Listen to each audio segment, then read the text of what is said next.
ప్రపంచ అవసరాలని ప్రపంచ దేశాలలో అవసరాలు పుట్టించడం, సృష్టించడం, సంక్షోభాలని వాటి ద్వారా సంపాదించుకోవడం అమెరికాకి తెలుసు.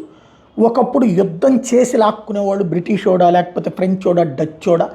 అమెరికా అట్లా కాకుండా ఇద్దరి మధ్యన విభేదం సృష్టించి దాని ద్వారా ఇద్దరు నాశనం అయ్యేలా చేసి చివరికి ఇద్దరినీ తన గుప్పెడబెట్టి ఆ ఇద్దరి సహజ వనరుల్ని దోచేస్తుంటుంది. ఇప్పుడు నయా యుద్ధం అది, ఈ కలికాలపు యుద్ధం అది. దానికి సాక్ష్యం ఇప్పుడు రష్యాలో ఉన్నటువంటి మినరల్ నిల్వలు అమెరికా తీసుకుంటుందట.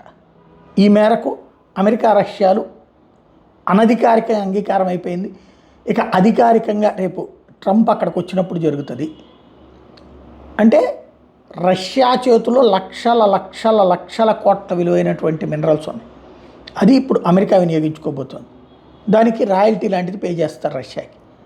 రాయల్టీ వీళ్ళకి వస్తుంది, లాభం వాళ్ళకి వస్తుంది. ఇది నెంబర్ 1.